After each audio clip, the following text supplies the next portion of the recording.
Hello, everyone, and welcome to another episode of Analytical Fanboys. I am your host, a boy who is analytical and is called Simeon the Vacuumator Scott. And joining me, as always, is the very holly and oh so jolly Chris Boingo Rider Gaston. It's Christmas in July, motherfuckers. Hell yeah! Although this will probably come out in August. Okay, I mean, things happen. Chris, it was your suggestion this week. Why don't you tell everybody what we're talking about? We are talking about a comic book called Klaus, written by Grant Morrison, and let me remember who drew it. Dan Morra. Dan Morra. I had no idea it was fucking Dan Morra. I got so excited when I saw his name because he's drawn Saban's Go-Go Power Rangers for its entire run, and his art is literally the most beautiful shit in the world to me. It's like the exact kind of art style I like in a comic. And basically it's a Santa Claus origin story. Yeah, it's what if Santa was a superhero in the Middle Ages? So Conan the Barbarian. Like, I got a lot of Conan vibes. See, I was getting like 4 crossed with Highlander and a couple other things that I can't remember right now because it's been a couple days since I read this. But essentially, it's a story following a hunter in the outskirts of a Germanic village. And shit goes down, and it reminds me super heavily of the Rankin and Bass Superman Santa Claus origin movie. Yeah, it's fucking Santa Claus is coming to town, but badass. I love it. Like, full cards on the table. I think it can pretty much be said that we're Grant Morrison fanboys at this point. Mm-hmm. This is my favorite thing I've read by him so far. Really? Yeah, I got such a kick out of it. This is like a perfect hour and a half action movie. Because I just blazed through this thing in one night while I was actually uploading an episode of this show. I was like, I can't watch YouTube right now because I don't have access to any of my playlists or anything. What am I going to do? Oh yeah, I need to read Klaus for the show this week. Let's do that. An hour later, I'm done with it, and the podcast is still uploading. But essentially, it just follows Klaus as he comes into town and realizes, oh, shit's gone down, and he's just like a good boy, and it's like, no, fuck that shit. Mm-hmm. Like, literally, he walks into a town just to sell his fucking furs and shit that he's gotten from hunting deer all year, so he can have food for the winter. And he sees these fucking soldiers like harassing kids for playing with a rock. And I love this opening scene because it's just such a great lesson in the stranger walks into town and sees fucked up shit, that kind of a plot.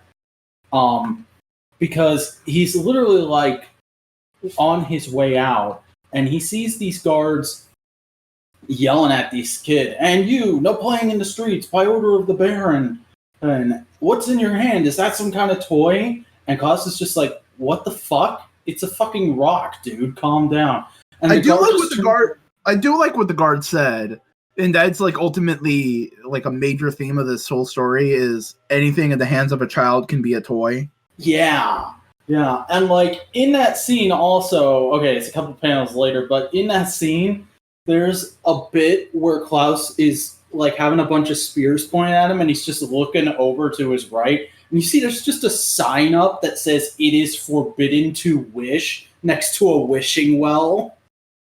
Yeah. Like this is like you thought the fucking Baron Burgermeister motherfucker from the Rankin Bass special was an impressive, joyless dickhead. The town in this book takes it to a next level. You know, it doesn't help that the bad guy in this story is an evil dickhead who's a Satanist.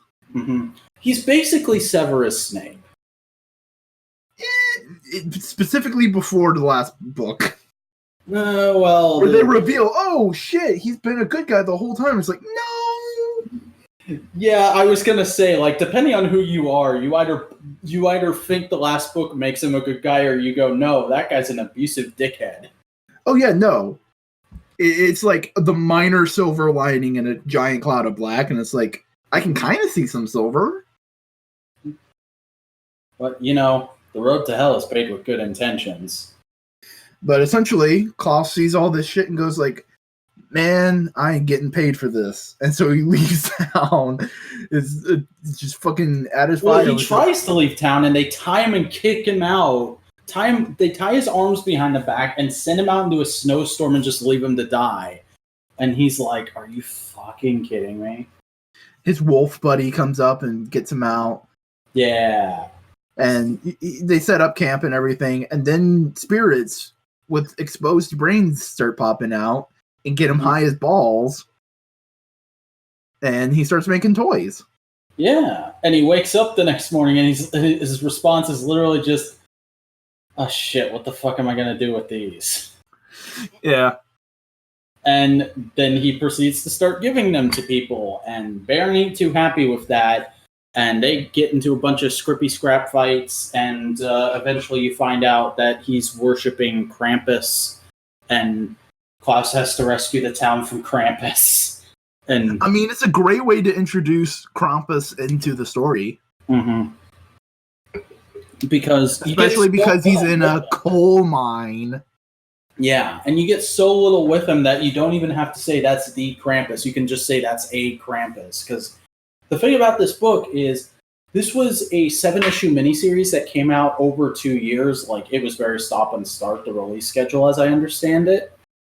But since then, it's been a couple years since then, and just every year at December, Grant Morrison has put out a Klaus special with like a story or two, which I think is awesome. Like, this is just an evergreen Grant Morrison character who will crop up every once in a while.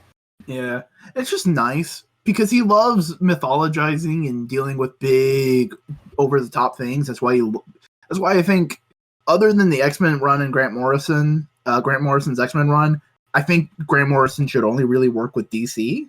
Mm-hmm. It just fits his writing style. Well, I haven't even read his X-Men run, and like, X-Men fans tell me it's terrible, and non-X-Men fans tell me it's really cool. Yeah, but like, Grant Morrison's really good at like making the god out of man, taking the humanity and going like, no, that's the most important part, and exploring that. He did that with some of the Batman stuff. He did that with All-Star Superman. Plex Mentallo, all that kind of stuff. Yeah. And that's a lot of what this is. Ultimately, the reason Klaus is a good guy is because he's a good guy. Like, that's it. Yeah, the reason he wins at the end is because he's a good boy. He wants the other people to be happy because he sees nobody's happy here, and he goes, this was a happy place when I was a boy. Everything's got to be the way it was when I was a kid. Why don't the Transformers look like the ones I grew up with? I'm going to make my own Transformers and give them to kids. Fuck Hasbro. I am starting a third-party company. My name is Klaus. Buy my Optimus Prime. That's the plot of this book. That went in the direction. Can you tell I'm already halfway through my drink? Just stop at 2. Don't go to 3. Mm-hmm. Mm-hmm. You're going to go to 3. I don't have 3 in the house right now. Good. But like even at the end and the epilogue, he just adopts the evil dude's son. And it's like, no, you're my son now.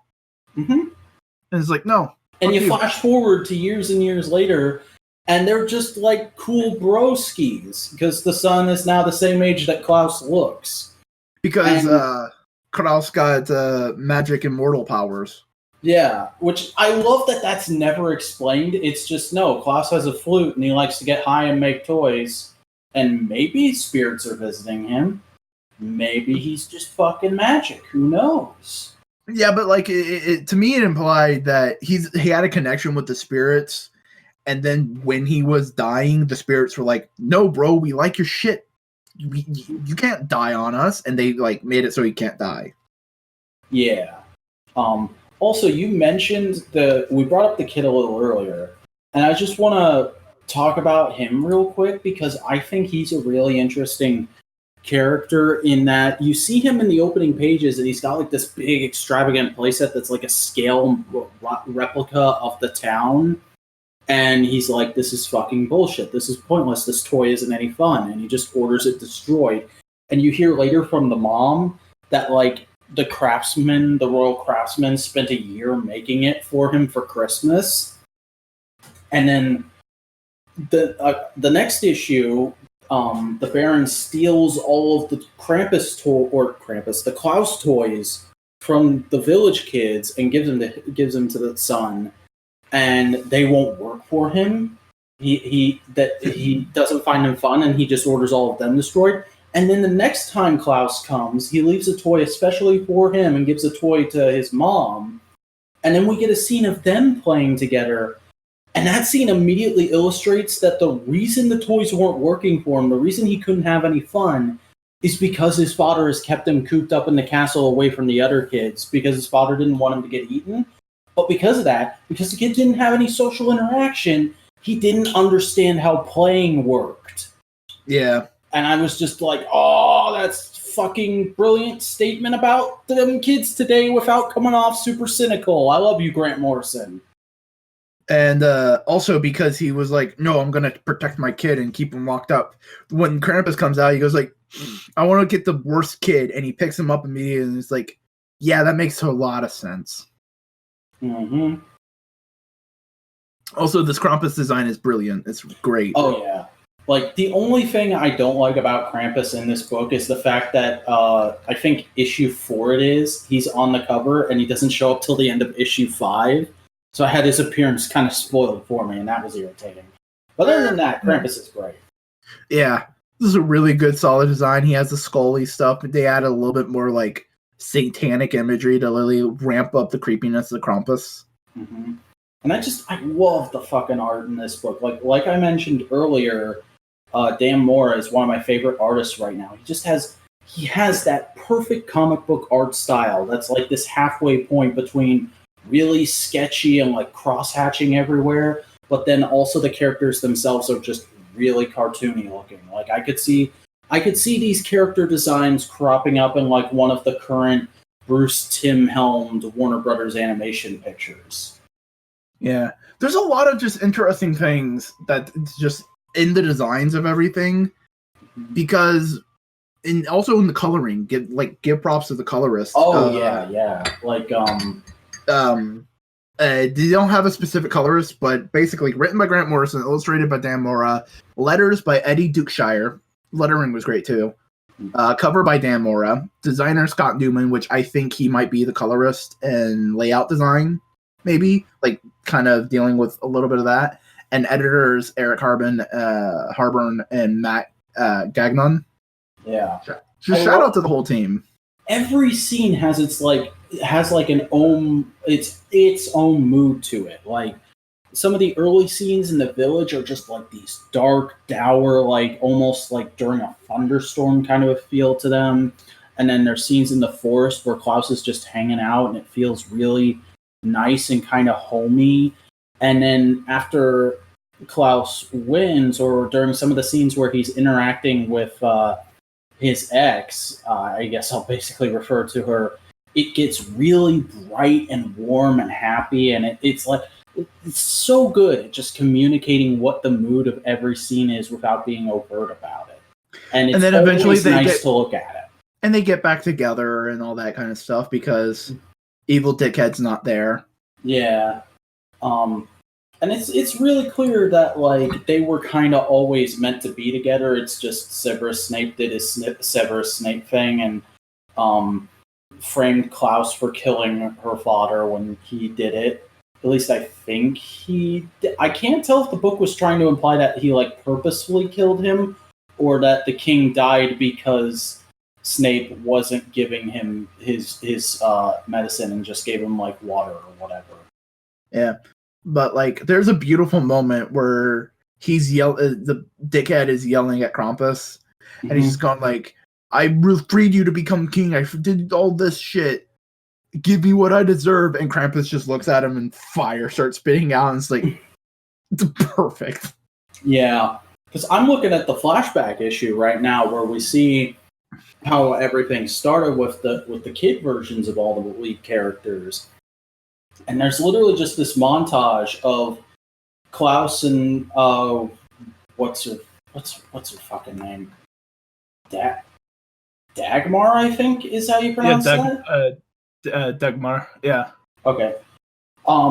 There's just this great montage of him introducing himself to her, and then over the years, them kind of growing up and growing closer, and then when they're like teenagers, you see fucking Snape just looking at them out a window, and there's just this caption box, I'd do anything to make her love me. And then very clearly in the Krampus font in the next panel, anything? And it's like, fuck. Yeah.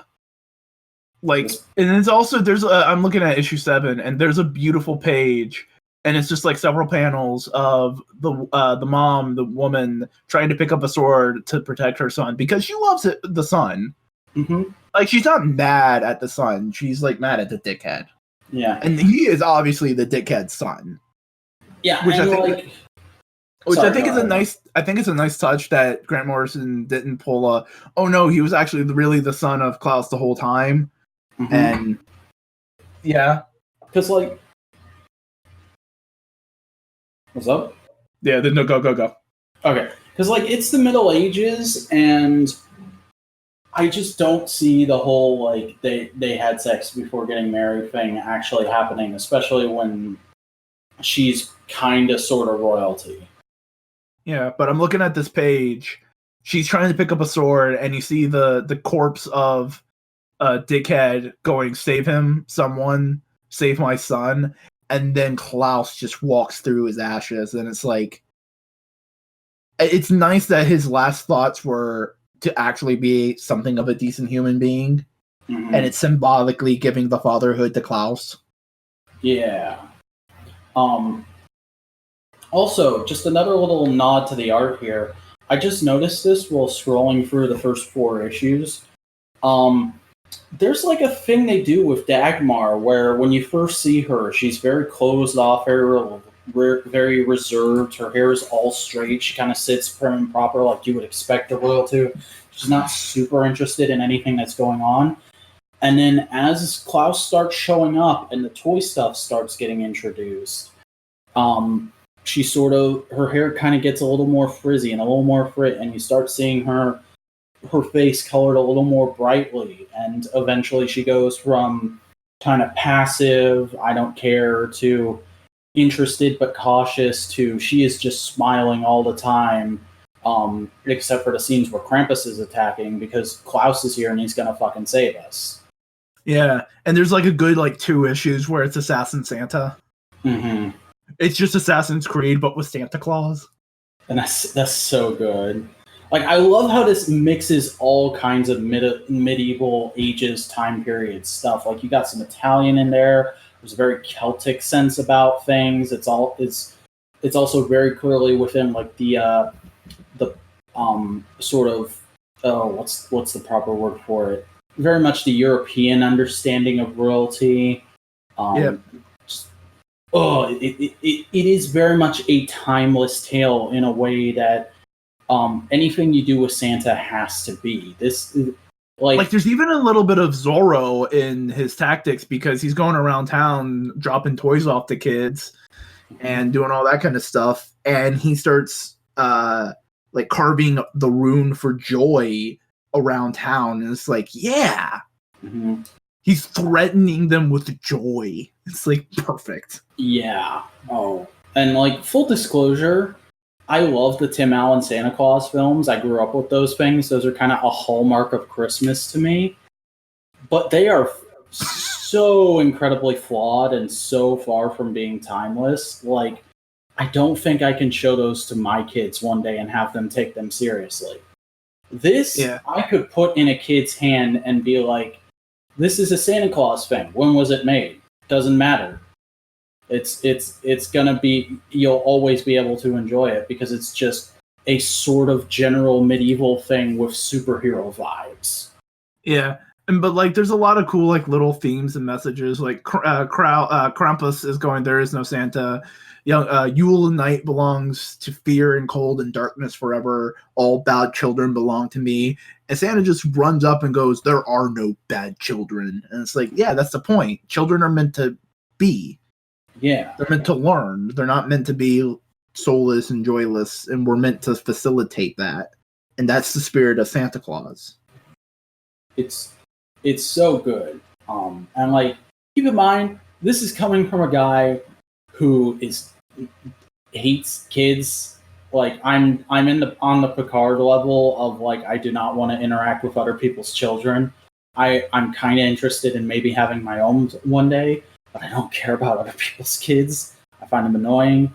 And I find just generally people acting like kids hard to deal with at my current age.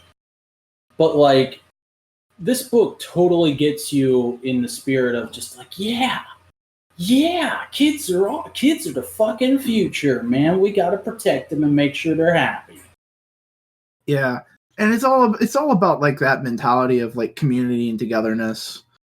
And like, I'm looking at the epilogue where they're going through time year by year and they're showing how time progresses, and you see the kids of the town like accept the dickhead's kid. Yeah.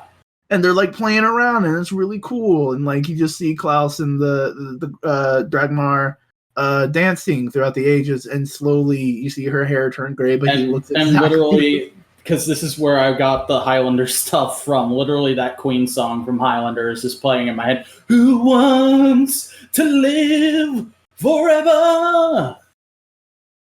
And they just see they're burying her, and in distance, you see a man in a red cape, and you know damn well that Grant Morrison had that in his head, and was like, "This is a Superman thing." I mean, when like, I could use it for Santa Claus as well. Yeah. Like, and this is a very much a Superman story. Like, it has Superman vibes all throughout it, and I think that's something like very interesting with this whole thing. Like, I'm looking at the last few pages, and it's just the guy's talking to Klaus and is going like, "Oh, where are you gonna do? Where are you gonna go? What are you gonna do?" And he's going like, "Hey, I've lived my life here. I think it's just time to move on." And he's going like, "There's a big world I'm gonna explore, but don't worry, I'll be back here every year, give toys to the kids. This isn't the last you'll see of me."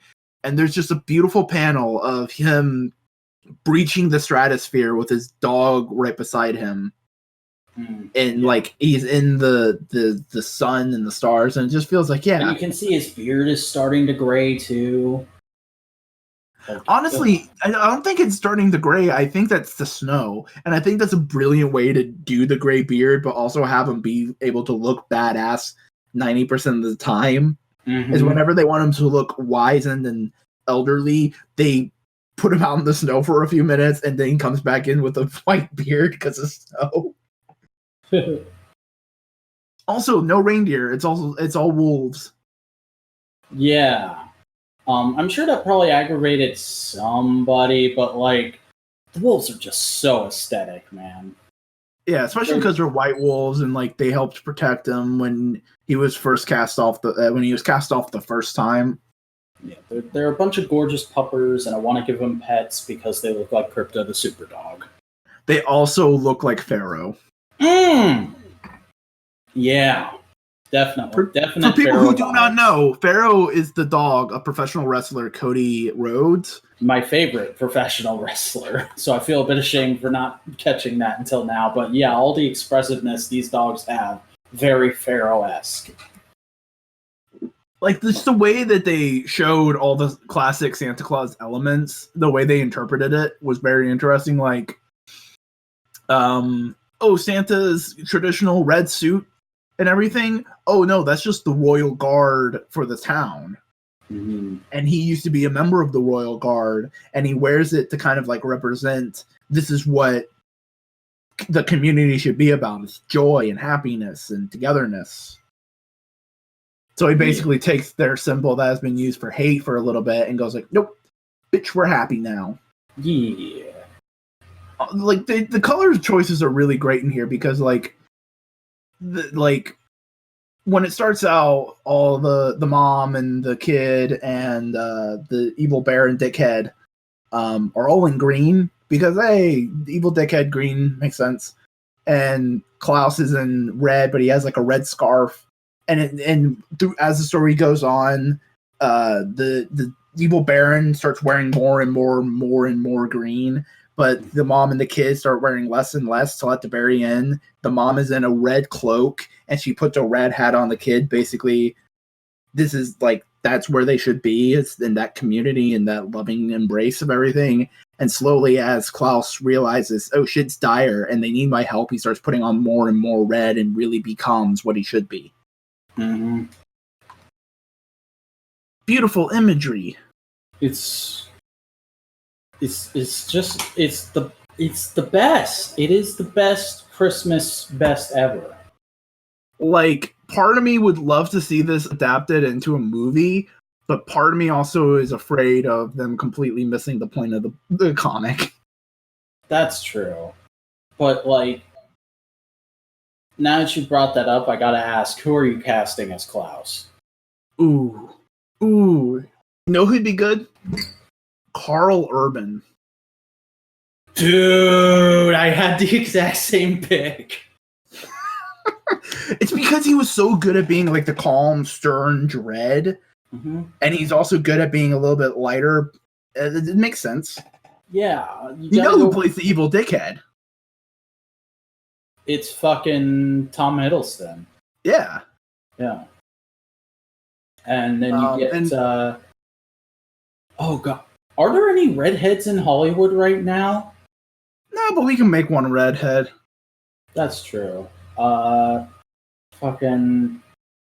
I don't know actresses. You could find a good one. God, I'm racking my head, and like the only like good young actress who I can picture as a redhead is Emma Stone, and I don't think she'd be right for this role. Like, I like Emma Stone. They need to be the same age. Like, they're all about the same age. It needs to be a little bit of an older actress. Yeah. So, yeah. No, I don't know who. But, someone cool. Yeah. Someone we like. Get, what's Evangeline Lilly doing this week? Yeah, she'd fit. We're just casting Marvel characters now. Marvel actors. Carl Urban he is in Marvel. I forgot. I forgot he's the machine guy in Thor Ragnarok.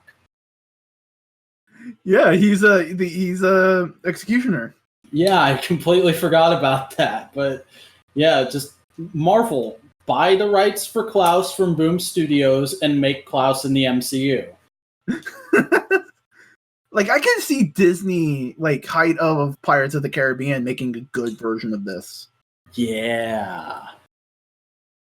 Like, just an epic fantasy version of Santa Claus, both, like, a little bits of Conan the Barbarian and just, like, fantasy epic and Robin Hood. Mm-hmm.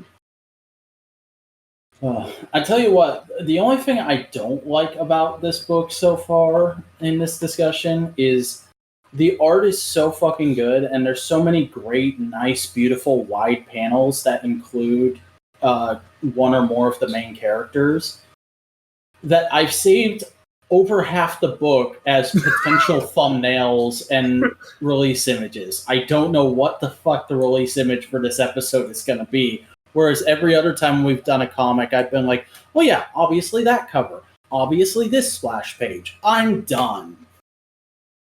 Honestly, if it was up to me, it'd be that last little panel of him going through the stratosphere with the puppy.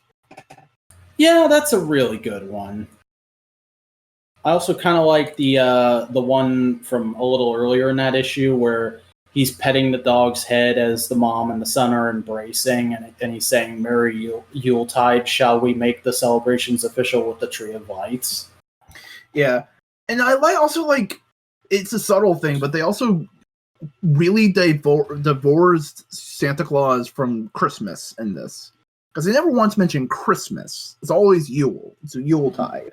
Yeah, because this is the origin of This is part of the origin. Fucking Jesus, he exists. This is before Christmas as a proper, ubiquitous, colloquial holiday was invented. But here's the thing. It's not... This is the story of Santa. Unrelated to Christmas. Christmas... And it kind of, like, puts like, a division between... No, there's Santa Claus, and then there's Christmas Jesus Christ stuff. It's kind of like the whole idea behind this, I could almost see it as, is what if Santa Claus was always a historical, like, mythological figure, and when America came along and we made Christmas a big deal, we just kind of globbed Yuletide celebration and Santa in there with Jesus so that the fucking normie non-Christian Bible fans would accept it because, hey, we can get free shit out of this. I mean, that's kind of the origin of how Christianity spread throughout the Nordic countries. They went to Vikings. Go ahead. They went to Vikings and went, hey, you want to worship Christ? And they're like, hey, you get to do everything you do. You just got to do it for another person. All right. And then in the 1940s, or was it 30s, the Coca-Cola Company invented Santa Claus. The modern depiction of Santa Claus. Santa Claus was always a character. St. Nicholas was always a character. Santa Claus was invented by the Coca-Cola Company. Depiction. The name Santa Claus is just a modification of Saint Klaus, which is another member of that whole European thing. But like England has had Father Christmas forever. That's true. And Krampus is old as balls, and like Santa Claus has been around for a very long time, and this really actually goes back to more of a traditional Santa Claus, but being badass. Mm-hmm. Santa is just kind of a giant clusterfuck amalgamation of all kinds of different mythology from around the world, much like America itself. But this depiction of Santa really kind of allows it to stand on its own 2 feet, separate from Christmas. It's like, no, Santa can be its own thing now. Like, honestly, I could see somebody adapting this for, like, I want to say Nickelodeon because Legend of Korra, but like I think it would maybe be like more Netflix. Adapt this as like the first 3 to 5 episodes of an animated series, and this is the pilot, and then you just go into the continuing adventures of Klaus for the rest of the series. That could work. Netflix, get on it. Give Grant Morrison money and credit us. That's how that works. Yeah, that's exactly how copyright works. Yeah. But yeah, this is a fucking bomber book. This is a fucking A+ family feature. It's a good comic. Yeah.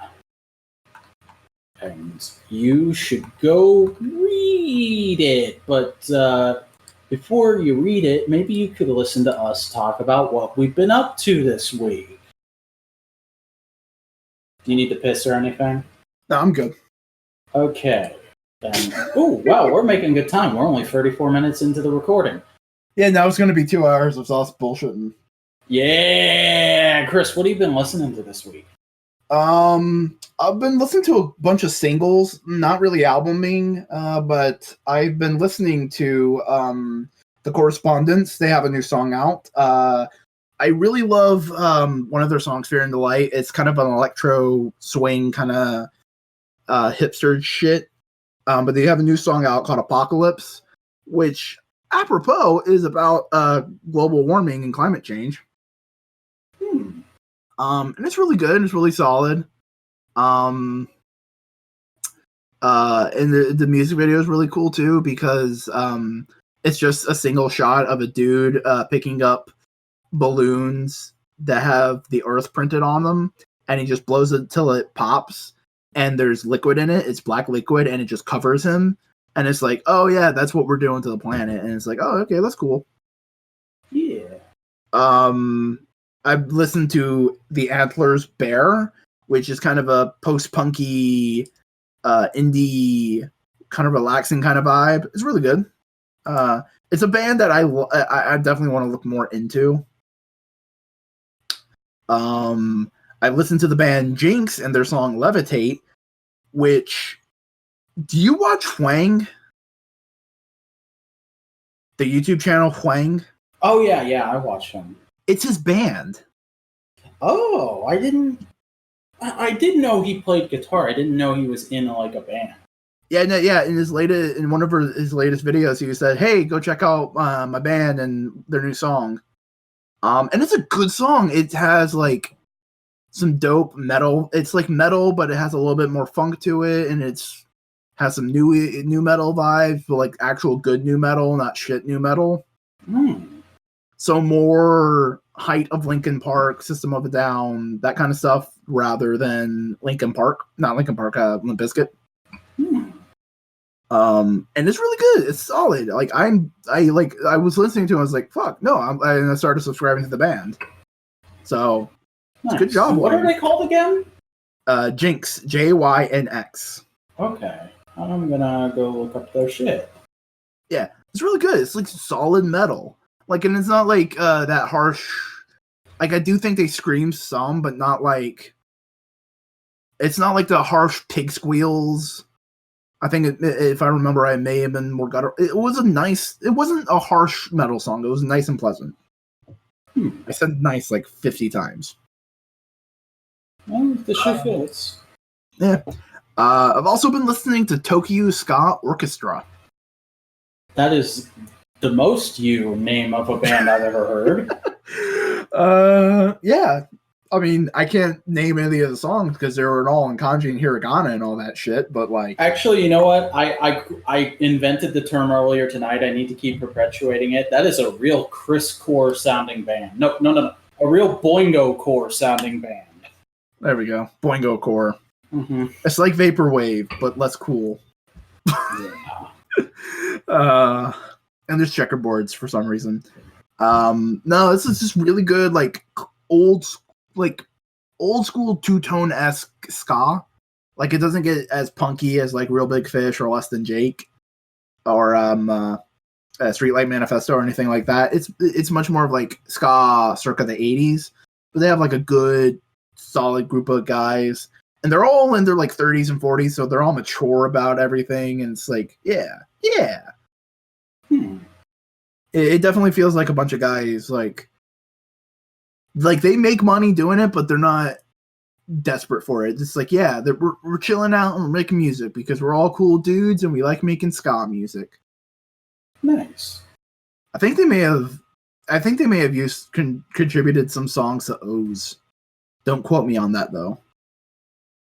Don't get me all hot and bothered over nothing, dude. But yeah, that's what I've been listening to. I may make fun of you for liking ska, but I totally bunged the O's soundtrack. Yeah, and that's all ska. It's good times. Give me them upstrokes, walking bass, and horns going doot doot doot. Anything else? I am currently, actually right at this point in time, listening to JetSetRadio.live. Check out their summer playlist. Shout out to them. Basically, it's a website version of the radio station that the characters are supposedly listening to in the video game Jet Set Radio. So, and it has like a lot of themes, and it's really cool. It's solid. It's nice. Check it out if you don't have anything else to listen to and you just want someone else to play music. Yeah, like I love that internet radio stations are fun because you can find all kinds of obscure stations. I remember back when a Power Ranger fan site I used to be loosely associated with had their own online radio station called Morphin Legacy Radio, and it was just nothing but Power Ranger music, insert songs, theme songs, and also just popular music that was loosely associated with Power Rangers. Like Van Halen's Higher would come on there sometime, or Dreams is what that song is called, I'm sorry. It would come on there sometimes just because that was on the soundtrack for the original Mighty Morphin movie. Nice. Yeah, but that's what I've been listening to. Cool. Well, I listened to a new podcast this week. Chris, have you heard about a thing called Artso Fartso's Whirling Dervish? No. This is Digibro's new podcast. Of course I wouldn't fucking hear about that. I just had to ask because it's such a weird, obtuse title. I thought you might have caught wind of it for some reason. But it is basically... Digi describes it as it is him trying to do what he likes about the Dick Show for himself. Because he really enjoys the rants on the Dick Show. Like insane, highly intensive rants about just minuscule everyday bullshit. Like that's his favorite part of the Dick Show. He doesn't so much care for the other stuff. And he wanted a podcast that was just that. And of course, nobody's going to ever make that. So he decided he'd go out and make it himself. So it's basically just Digi screams into a mic for an hour weekly. So and I've been listening, the exact opposite of anything I like. Got it. Yeah. I've been listening to it at work, and oh my god, it is fucking hilarious. Because it is just exposing more and more how retarded Digi sounds when he talks about things for way too long. Like, I think at this point, I have now totally 180'd on Digi. I've gone from, this guy's alright, he talks about some interesting stuff I've not thought of before, to 2 years of me saying he's my favorite YouTuber, to 6 months of me going like, I hate him, he's the worst, he's a fucking up-his-ass dickhead, to me going, oh yeah, I love him, he's hilarious, he's an up-his-ass dickhead. And that's where I'm at with Digibro right now, because I love this podcast. It's definitely not for everybody, but it's a real fun time, because the latest episode is literally just an hour and a half of Digi talking about autism and about him thinking he was autistic when he was younger because he had trouble relating to people, but that he's now grown out of being autistic, and that part of his mission as a YouTuber is to explain things for autistic people so that they can understand the world better. And I'm like, that's kind of noble, but it also shows you have a real weird understanding of what autism is. Yeah. As a person with a mental thingamajig closely like cousins to autism, yeah, fuck that shit. It's real interesting. Because I'm ADHD, and like there are similarities between ADHD and autism. Like I'm told I have symptoms of both, but I don't qualify for either. So like I've never been on meds or any kind of treatment, and I've never really needed it. Yeah, no. If you the best like a lot of people can have symptoms or like features of ADHD or autism or anything like that, but it's like when you have all of them is when things start getting problematic. It's okay to be forgetful every once in a while, but when you're forgetful and everything is trying to get your attention at once, ooh boy, that's not fun. Yeah, that's so. But then I listened to a couple classic bands. I decided to go back through the Van Halen discography because I hadn't listened to any of their stuff in a long while. And shock of all shocks, I think Van Halen is very good. Actual shock of all shocks, I could not believe these guys got over with how they looked. Like, in this day and age, Van Halen is not a band that becomes popular purely on their look. Like, I mean, at one point in time, David Lee Roth was a sex icon. Mm-hmm. But that's the thing, though. Even for the 80s, even for hair metal bands, they look like a bunch of weird sex perverts that you'd cross the street so you didn't have to get close to. It makes their videos real fun to watch. Especially things like Hot Teacher. Yeah. I don't understand how that got made. It's amazing. But also, like, the reason they did get over is because back in the 80s, you could get over on just pure talent. And these are some of the most talented musicians I've ever seen in rock. Like, holy damn, I forgot how good some of their songs are. Like, I forget what the video is called, but one of the things I came across while I was just going for a YouTube search of just Van Halen videos, there's like a video on their official channel that's just 16 minutes from the end of a show where they just let the guitars jam out and no control. It's just the lead singer is just like, hey, this is my favorite part of the show because we're on tour and I'm constantly doing shit. But right now I get to go in the back, sit down, have me a cold one, and listen to the amazing stylings of, you literally just said his name, but I can't remember it. The guitar player is named Eddie Van Halen. Yeah, of Eddie Van Halen. And everybody's like cheering for him. They're all going crazy. And then he just fucking noodles around in the most badass way for like 14 minutes solid. And it's amazing. Yeah, I mean, Van Halen, like, did a lot of things for rock and guitar. Like, he started the Frankenstrat trend of taking a Stratocaster body or Stratocaster-alike body and just ripping it to shreds and putting a bunch of their own stuff into it. Doing all that kind of jazz. In fact, I had like a pair of like canvas shoes with the Eddie Van Halen classic guitar print on them. Nice. Yeah. But yeah, Van Halen, they're fucking great. Everybody knows them. Another person who's fucking great and everybody knows, Bruce Springsteen. I came across, while I was looking at Van Halen shit, just the video for his latest single, which I didn't even realize he was still making music, but apparently he made a big comeback recently and put out an album. And the big single off it is called Western Stars.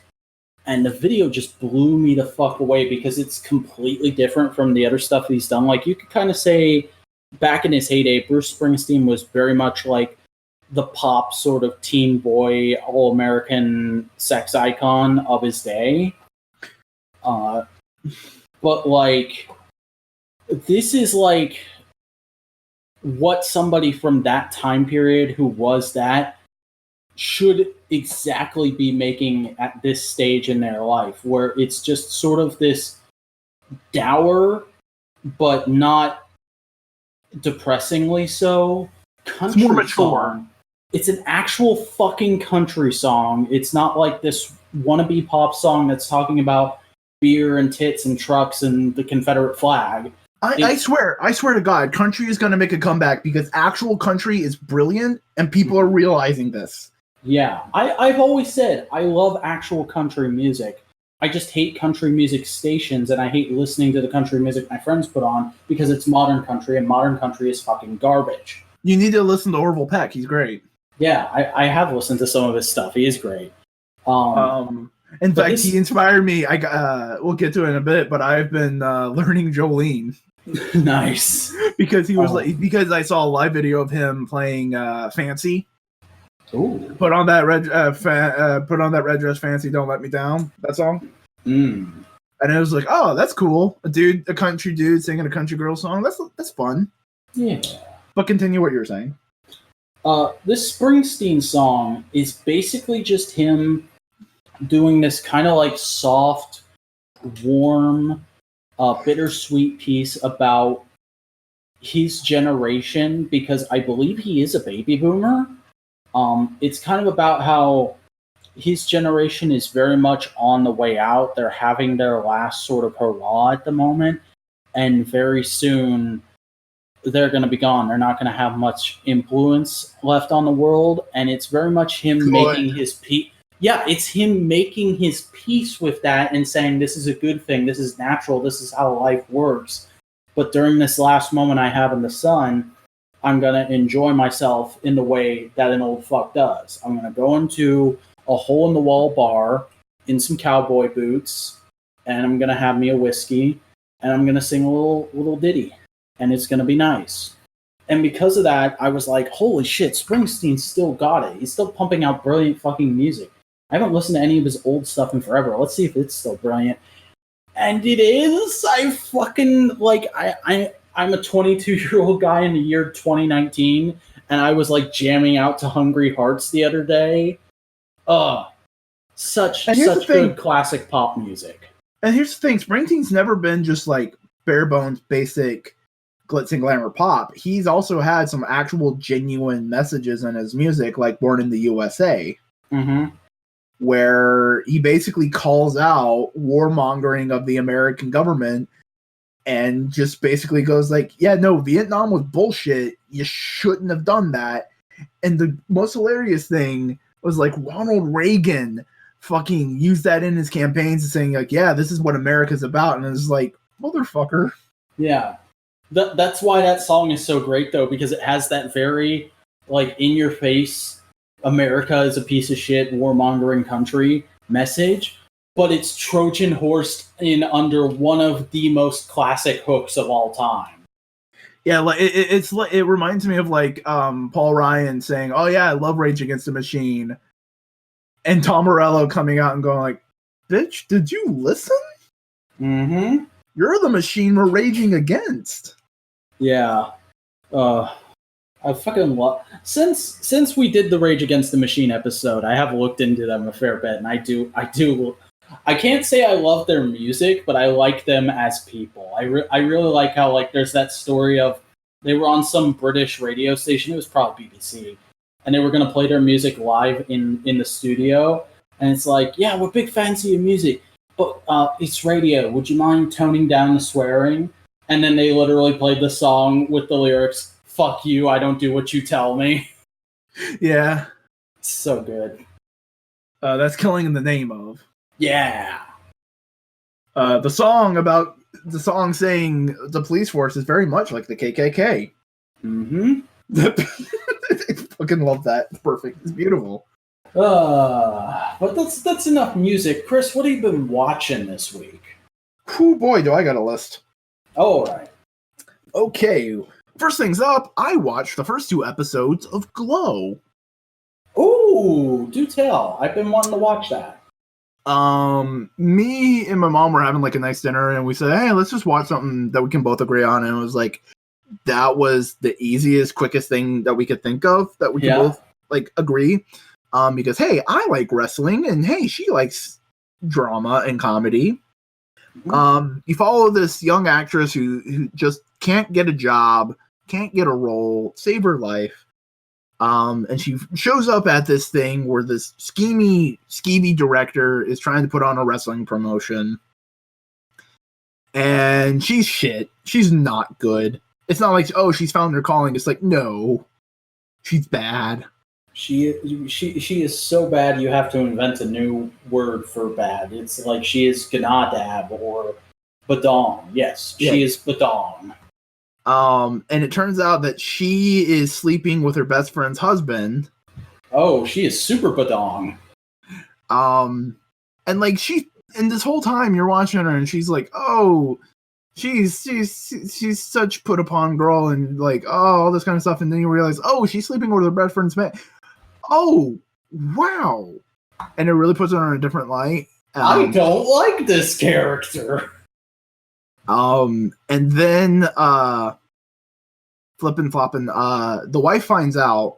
She shows up to the wrestling practice and starts confronting her and yelling at her.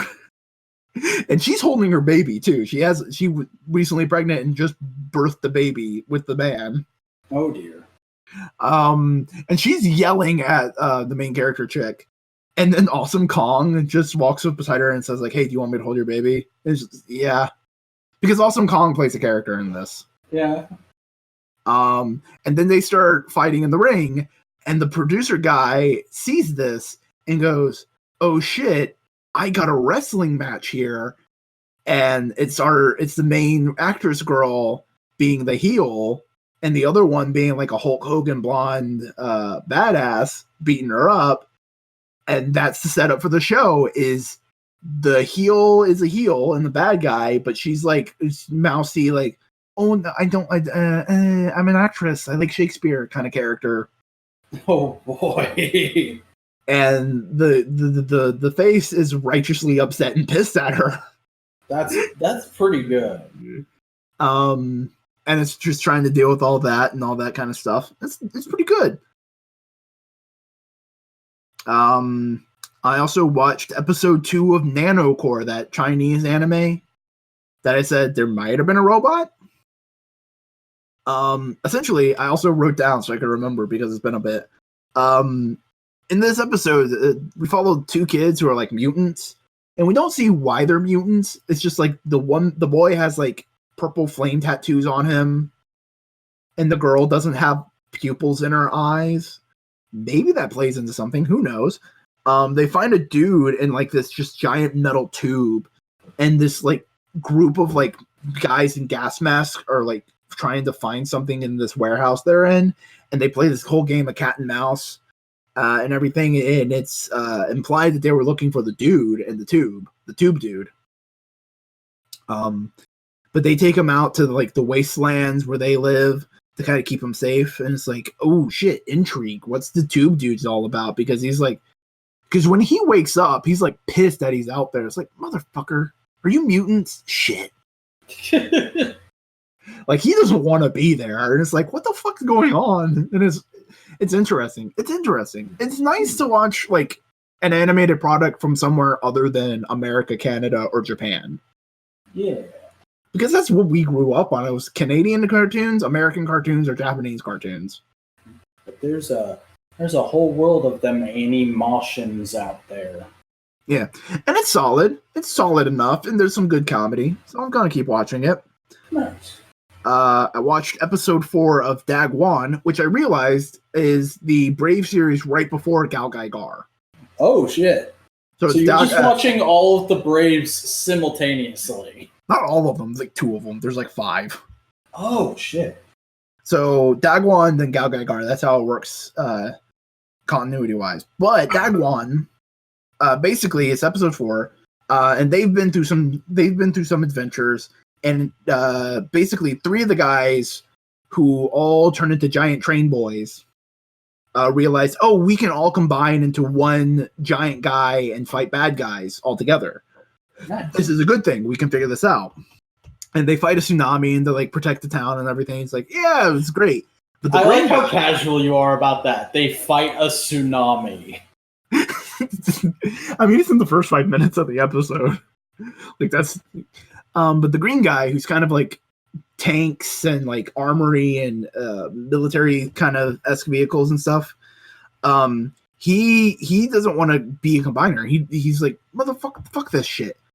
I want to be a useful teammate. I want to be useful, and I want to fight on my own. And he has to learn teamwork in order to combine together in order to fight a top-based alien. Because the whole point is like aliens are escaping this intergalactic jail and coming to Earth. And they fight this one alien who rides a top, who's just like summoning tops into the town and destroying shit, and they kind of work together and become a combiner. And it's about like letting that happen. It's really cool. Designs are dope. I watched Brian Brushwood's magic show. What? Okay, so Brian... It sounds like a video that would appear on Best of the Worst. Brian Brushwood is a YouTuber. He's part of Modern Rogue and Scam School, or Scam Nation, I think it is called now. But he spent years as, quote-unquote, a punk rock magician. He would basically be opening acts for rock bands. And so instead of doing one giant special, he took a bunch of the best recordings of his the variety of acts he did in the show, put them together to make a special, and he put that online to show kind of what his typical show was like. Nice. And it's really kind of cool, and he had like a lot of good bits of magic. And also other like stunts, because he explained it at the end of the video. He said because he was opening for rock bands, the people there didn't want to see a magician; they wanted to see a band. So he set up a way to get them interested into magic, to get into the mood of that. and he always started with fire eating. Because that's a cool, like, oh shit, he's eating fire. That's dope. And then he'd get into all the weird magic shit and like mind reading and all this kind of like all that kind of stuff, and it's really kind of cool. Like he has this one bit where he has a hand puppet, and it's like an evil hand puppet called Mr. Happy Pants. And he brings a person on stage and he takes like a metal skewer and says like, all right, take this metal skewer and skewer Mr. Happy Pants. And it's his hand. You can see his hand inside the puppet. And it's just like, stab his hand, stab it. And then they do.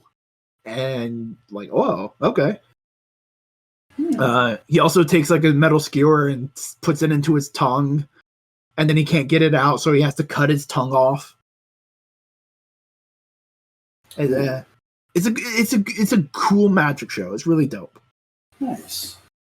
I watched episodes 3 and 4 of Jushin Liger. It turns out those two girls are distant cousins. That just kind of show watching the dub? No, there is no dub. Okay. I was gonna say. Oh fuck! It was a Sailor Moon reference. Mm-hmm. No. They're cousins to the kid. Yeah. Easy mistake to make. Though they do appear naked together because they go in bathing suits together because they go try and scrub the kid's back. And he's he's a young kid, so he's all awkward about it. Like, no! You know, that kind of shit. Yeah. It turns out the Jushin Liger is a bio armor, and it's explained that it is basically the good god's pants that he left for humanity to like protect themselves. Pawns, sing the magical praises of pawns. Also, because monsters keep showing up, they don't have enough time to rebuild. So the show takes place in basically a dilapidated city, and there's rubble everywhere. Holy crap. It's like a neat aesthetic because we're so used to like other giant robots and monster stuff. We're used to the reset button. Yeah, no, there's like, no, we haven't had time to rebuild shit. It's still broken. What the hell are you talking about? It's really nice. It's a refreshing vibe. That would be like if you tuned into a Star Trek episode that wasn't the second part of a two-parter, and it said, yeah, the warp core's still fucked. You mean Voyager? Well, that was just Voyager's gimmick. They did that every episode. I mean, like a normal Star Trek. But it turns, there's been a side character that's been appearing in every episode of a plucky female reporter, and she's trying to figure out who the Liger is, figure out what's going on. And the fat boy, the best friend of the kid, goes like, "I know who's in the suit. Put me on your show, pretty lady, and I'll tell you." So that does happen. But they're not able to record the dude becoming Liger because of monster attacks. And he saves the reporter girl. And she's like, "Oh, right, cool. I'm just going to help you right now because we need to get safe." Nice. And he says, yeah. That's pretty cool. It's pretty dope. It is a very much a classic, old school, like episodic weekly anime made for kids. That's cool. Made for like 10-year-olds because it has a little bit darker and edgier things to make them think, oh yeah, I'm watching adult stuff. Yeah. I watched episode 1 of Diamond No Ace. What is that? It's a sports anime about baseball. Huh. And basically, it's set up that this dude is playing baseball with his junior high team, and he's pretty good, but they all suck. But he's like, "No, guys, I don't care about that. I just want to play baseball with you because you're my friends." And it's like, "Oh, that's sweet." But in their last game, the other team starts bad-mouthing his teammates, and he's like, "Bitch, say what?" and starts beating all of them, just punching them, and he's like, "No, you do not get to insult my friends and my teammates." Like, he loves teamwork. And And he goes like, "Oh, I'm just going to go to the high school with you guys, and we're going to all be on a baseball team." And they're like, "Dude, we're all going to a pretty intense high school, and we've been studying." And he goes like, "Shit, I haven't been studying." And he had study montage, and then a baseball scout from a high school in Tokyo comes in and says like, "Hey, why don't you come to my high school? Because we have a really good reputation of making professional baseball players. And I really liked what I saw when you played the game." And he's like, "Nah, I want to play baseball with my friends." And she goes like, "Oh shit, he really values teamwork." And she goes, "Just come see the high school. Just come see our facilities. See what you think of it." Okay. So he does, and it's like, okay, whatever. And he starts butting heads with one of their like star batters. And he's going like, because the guy's bitching and moaning about the guy who's throwing practice pitches at him. And the dude's going like, "Bro, that's your teammate. Don't badmouth your teammates." And so they said, and like the episode ends, and they're setting up a little like home run rally for the next episode, where basically if he strikes out the guy, it's a win, and if the guy gets a home run, it's a loss, kind of thing. So it's really cool. Baseball. I like baseball. Nice. I also watched episode 6 of Gao Gai Gar. Ooh, do tell. Enryu and where's two Crane boys? The Crane Boys, the red and blue Crane Boys. Basically, last episode they were able to turn into robot guys and be a real boy. But this episode, they're having trouble trying to combine into their combined form because once they started turning into robots, their personalities started drifting because they were based off the same AI, but now that they're fully formed people, their personalities are starting to turn into like be more distinct. So they're having trouble communicating. And they got to learn to get along and be able to combine, and they do. Yay! Yeah, also, something really cool about Gao Gai Gar. All the big major weapons that they develop for the show, they aren't weapons. Like, I already described Dividing Driver in a previous episode as, like, no, it just makes a giant hole so they don't destroy the city. They have another one, I can't remember what it was called, but basically it's a giant bazooka, and you think, oh, it's going to be a giant missile to fight. And it's like, no, it's a energy redirector. So any energy that the bad guys release, they can just put it in the ground and it shoots up instead of out into the city and destroy stuff. And it's like, holy shit. This is a show really focused on protecting and collateral damage, and it's very refreshing. Nice. Sounds very Go Buster-esque. Yeah. Let's see. Future GPX episode 4. That's the racing anime I've been watching. Yes, I remember this.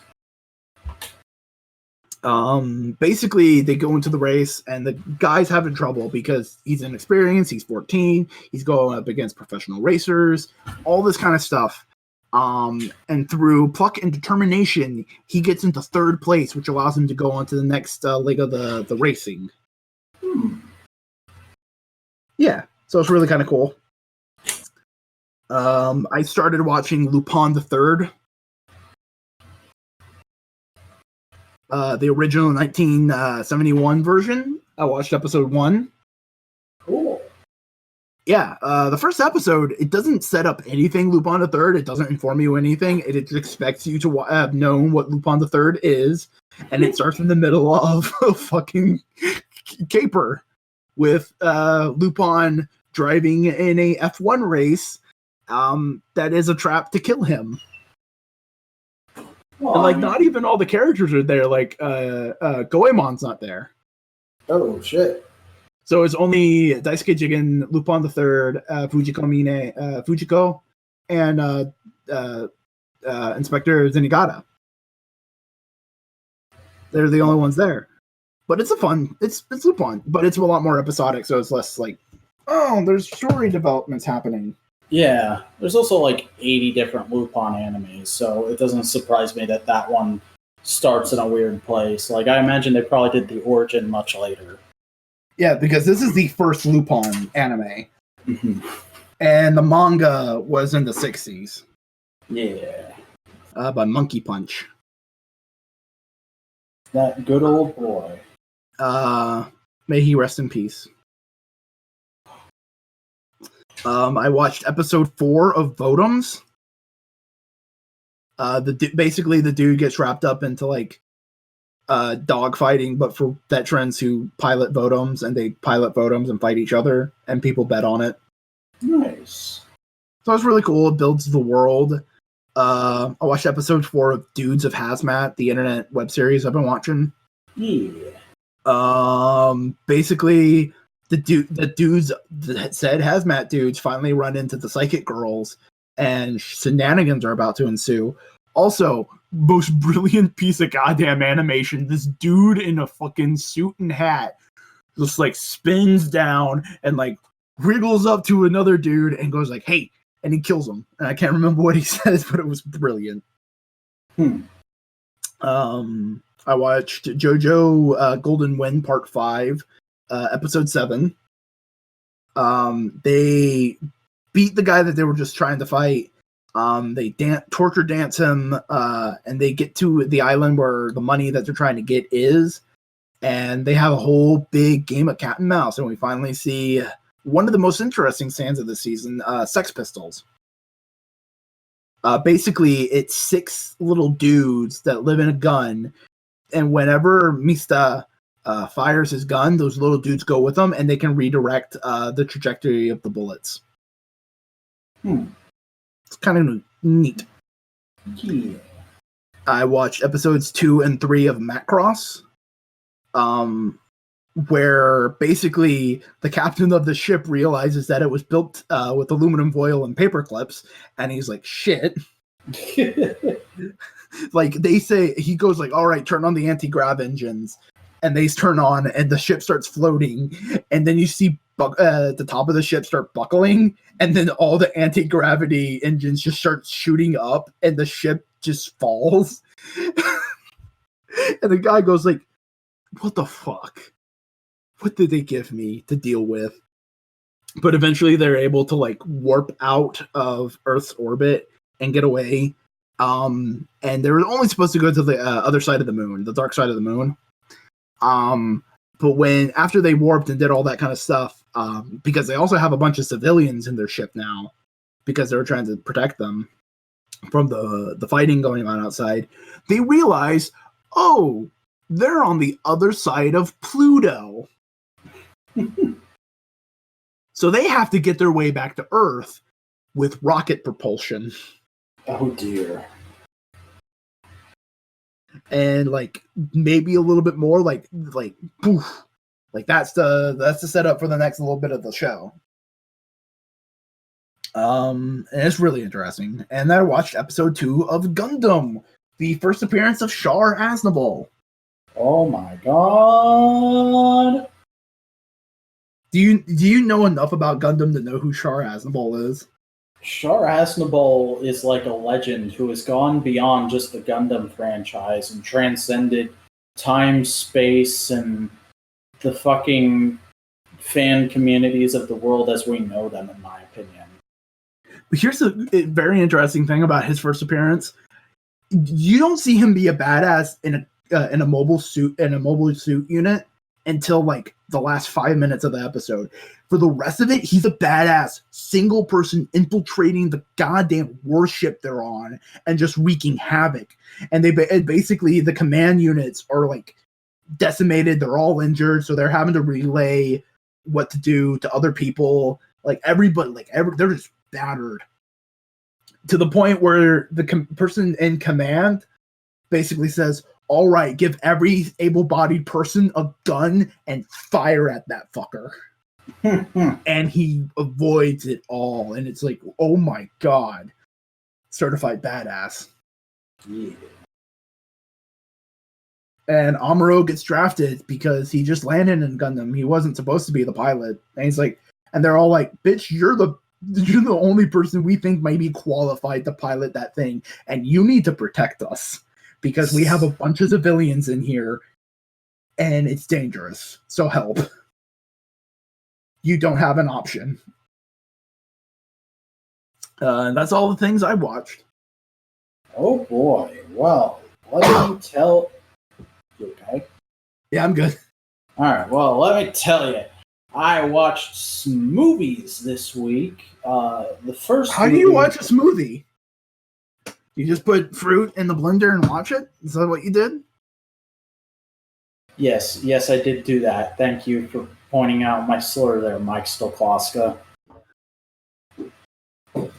Anyways, I watched the Build movies because I finished the show, so I figure, hey, why not? And the first one I watched them out of order. You're supposed to watch the big crossover movie towards the start of the series and the actual show movie towards the end of the series. I always forget that with Rider because I'm used to Sentai where it's reversed. But I watched Kamen Rider Build the movie, Be the One. This might actually be the best Kamen Rider movie. No, it's definitely the best Kamen Rider movie ever made. It might be the best tokusatsu movie ever made. I don't know. Bro, you do know Godzilla's fit into that mold, right? Kaiju kind of gets shunted. It's the best Henshin hero movie ever made. You happy?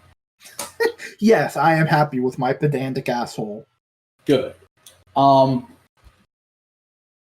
Yeah, this movie is just fucking incredible. It's everything you want out of a movie attached to a writer show.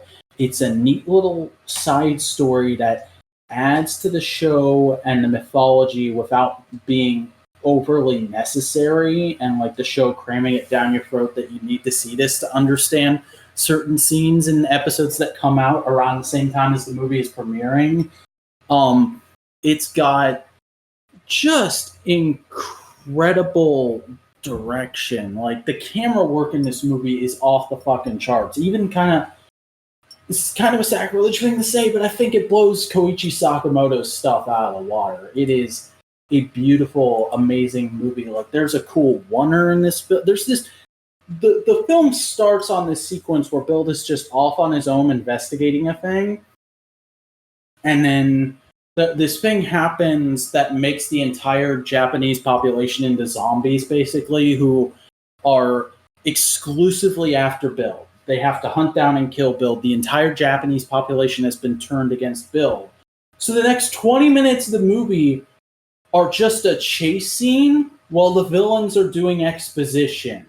And it's amazing. Like, there's some incredible stunts in this. They get real, actual action out of a Kamen Rider on his bike. They make use of the bike on a level I have not seen since Kamen Rider the First. There's an awesome scene where he like jumps a drawbridge and he jumps over an exploding car and he's going through like back alleys and shit. There's a cool oneer where he gets off the bike and goes through an office building and then it tracks him out to the other side. It is amazing how well shot this thing is. And then the plot of it is really good too at just focusing in on Build as the central character, like getting all the auxiliary writers out of the way without it feeling really blatant that they just didn't have anything for them to do. Like, that's obviously the reason, but it doesn't feel very in your face and crass about it. It's like, no, these two show up to help. They get captured. This guy is kind of whisked away before shit starts going down, and then halfway through the movie, it's revealed that he's been brainwashed. And the villains themselves give a cool bit of like backstory / contemporization to the main villain of the show, who, and this was my biggest problem with the show, we don't really know where he comes from. Evolt, as he is called, we never really get like a backstory from him beyond, I went to Mars and I fucked that shit up and now I'm gonna fuck Earth up. But these villains, I went to Mars, found a hole, and put my penis in it. Kinda, yeah.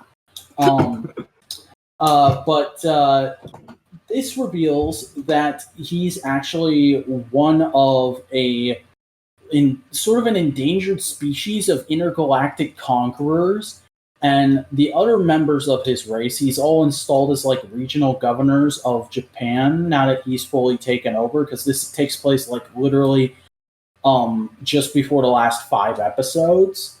And they all decide to betray him and go like, no, you've been fucking around with the writers way too long. We're just going to get rid of them, and then we're going to destroy the Earth with you on it. And so the whole movie, he's kind of back to the way he was in the start of the series, where he's sort of a tweener, just like kind of fucking shit up and stirring the pot, and also delivering exposition about, hey, here's what the villains are. And it's really cool. It's really fun. You like, the one niggling complaint I had about the show outside of aesthetic things is fixed by this movie. And then you also get some really cool just Bill being a hero, going around saving kids and whatnot, and a really neat thing that sort of reinforces the relationship he has with his secondary. And the final fight is great too, because it does that writer movie thing of like, it's a big CGI clusterfuck.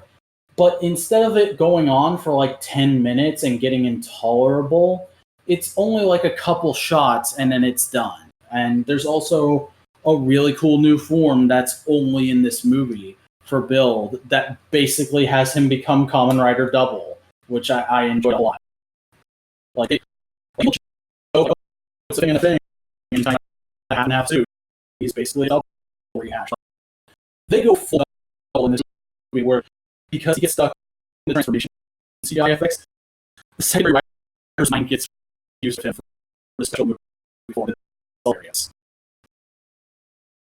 I enjoyed that a whole lot.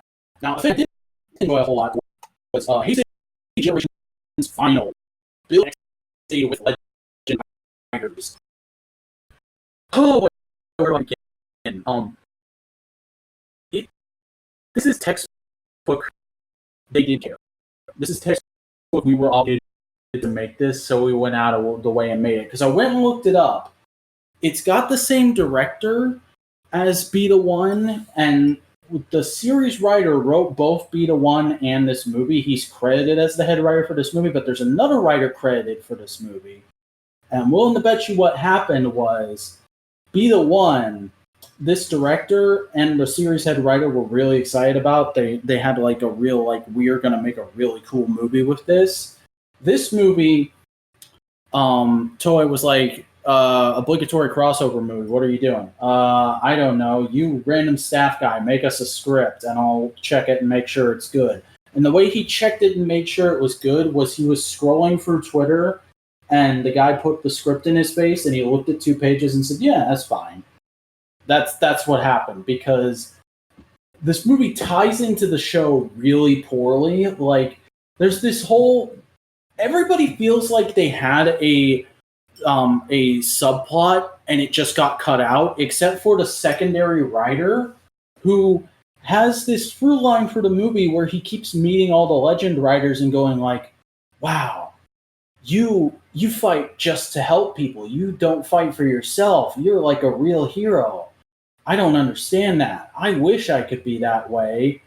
When literally at that point in the show, he'd just gone through the arc of becoming that way. Like, that's the whole reason he can transform into Kamen Rider Cross, his name is spelled weird, is because the thing will, Bill programmed it, because he made the transformation device for him. Bill programmed it so he can only transform when he's thinking he wants to fight for purely selfless reasons.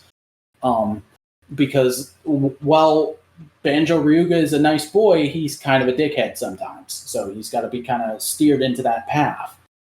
So it's really weird that he's just going through that arc again in this movie, literally right after he just did it. And it's being done in a much more sloppy, hackneyed, flanderized way. Actually, flanderized is the perfect word to describe this movie, because everyone in it feels flanderized. Like, almost the whole main X-Aid cast are there, and they literally feel like they just got paid to show up, transform once, and say their catchphrases. There is a cool scene. One of 2 scenes I actually liked in this movie is there's a scene where we finally get to see the X-Aid riders fighting some bugsters when they're not transformed, but holding their rider weapons, and it looks really badass. But then so the other writers in this movie are fucking Fours, O's, Ghost, and Gaim, and they all feel so shoved into the plot. Like, they feel like they have next to no reason to be there. Like, there's a scene at the beginning where you see them all, like, as shit's starting to go down, it kind of flashes to each of them and shows them becoming aware, which I laughed at a whole lot, because I was just going, like, how are they hearing this shit that's going down? Like, I can imagine Kota had his, oh my god, senses are tingling moment, but I don't know how the fucking hobo guy who is O's found out there was interdimensional bullshit going on that he had to go help with. I mean, if his bird boyfriend was around, he might be able to say. That's the thing that really ticked me off, because they bring bird boyfriend back in this by just having the villain have all of the O's medals. We don't know how he got a hold of them. He just has them. And he goes, oh, look, I've got the medals. I bet these ones are particularly heart-wrenching for you, O's. And, like, this villain has never been in anything else. So I don't know how the fuck he knows anything about O's, or that he would be particularly attached to those medals. But he brings Ankh back, and he has to fight Ankh and get him to remember their time together and be a good boy again. And then there's a scene where they fight together, and then Ankh just dies again. Like, we brought the character back literally for marquee value. We're not going to keep him alive. We're not going to advance the plot any. You're not getting your fucking O's B cinema. It's just, here is Ankh and Edgy together again. Okay, bye.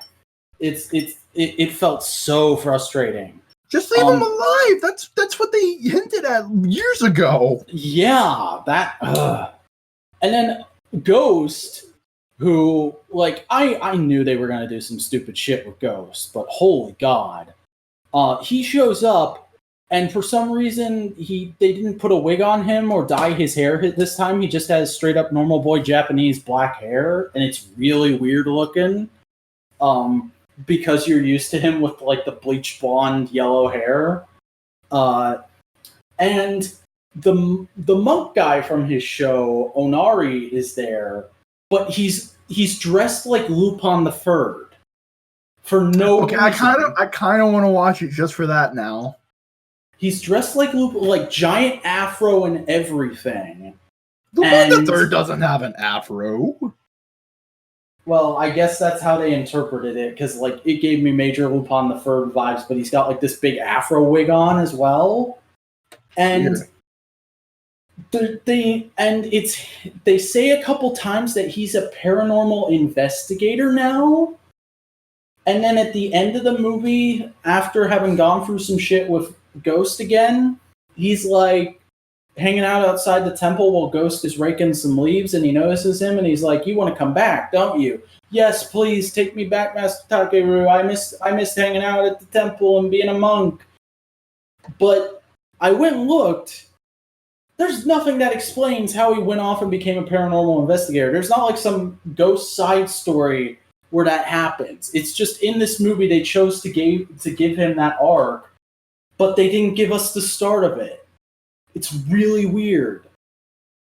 And then Fours is, like, almost not in the movie until the third act, when he shows up to transform and do some stuff. He's technically a teacher now, isn't he? Yeah, but that's the thing, is, like, when stuff starts going down, we cut to his high school, and, like, his old teacher, and I assume one of his classmates, I haven't seen Fours, they're like, oh man, shit's going down. We gotta get hold of Gentaro, but he's off on vacation in Paris with his fucking space waifu. And it's wait, space waifu's back? Since when? No, she's not back. They just mention her. Okay, which space waifu are we talking about? The actual waifu from space, or the space obsessed waifu? The common rider girl who is from space and is in the Fours movie. Okay, so technically she's back? She gets a name drop. So she's back, but not in the movie. Yeah. Wasn't she like dissolved or something? I don't know. I haven't seen any Fours. But the thing is, he doesn't show up until the third act because they're like, oh, we've got to call him and tell him things going on, but it's going to take him forever to get back because apparently the actor's fucking management firm charges out the ass to have him appear in Toku now. Yeah, because Toku's not seen as like something important. Yeah, and then like Gaim, as I said, at the start, you get a flash to him on his space whatever planet thing he made, his space paradise, holding his dumb parrot, and he like turns his head and he's like, oh, my god senses are tingling, there's something going down on Earth. But then he doesn't show up until like the very end of the second act to help Build and Ex-Aid get somewhere. And he's like, oh, hold him off. Don't worry. Who the fuck are you? Doesn't matter. I'm a writer too. I may not be from Earth anymore, but I still love this planet and I'm going to protect it. He says that like 4 times.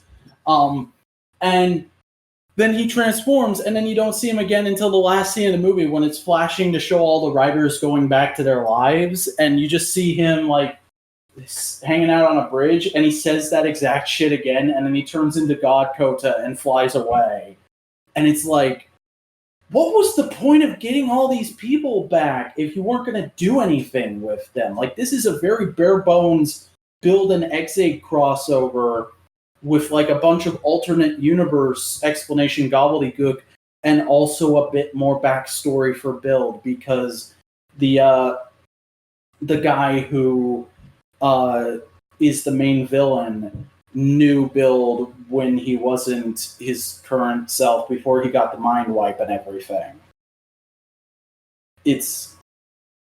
And like the action, there's a couple cool shots in it because like I said, this is from the same director, so it feels like he was trying to get some cool stuff across, but mostly it just feels really flat and just like really obligatory, like, oh, here's this writer doing their final attack, here's this writer doing their final attack, I guess we could break out this form for a shot.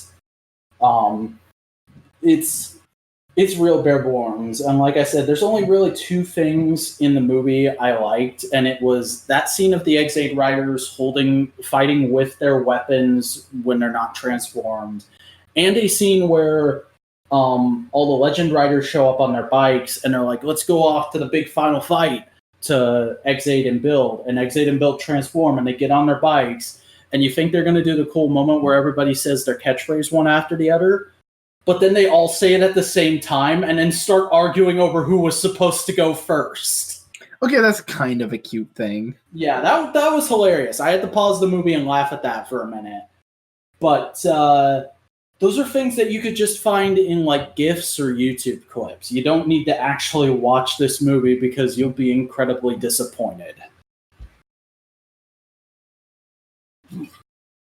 Yeah. Do watch the actual series movie though. If you're gonna watch Build, I'd say when you get, because I think it takes place between 43 and 44.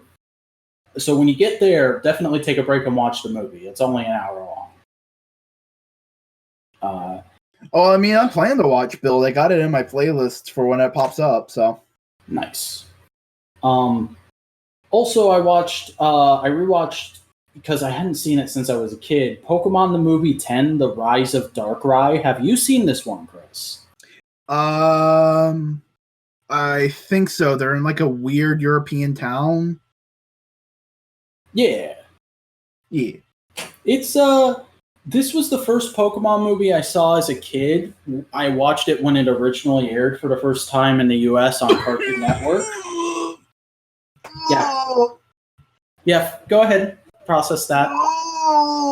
I got into it in the Diamond and Pearl era. I make no bones about that. You I'm are a Sinnoh only baby. 2 years younger than me, correct? Yeah. Okay. First off, A, how the fuck? Because B, I remember going to theaters and seeing Pokemon the first movie. Mm-hmm. Some people just get into things, and you gotta remember, I also had a weird Christian fundamentalist mom who I had to soften up through my entire childhood. Like, she wouldn't let me watch The Batman at first when I was a kid because she thought Batman would be too violent for me. Violence is good for kids because it teaches you the difference between fiction and reality.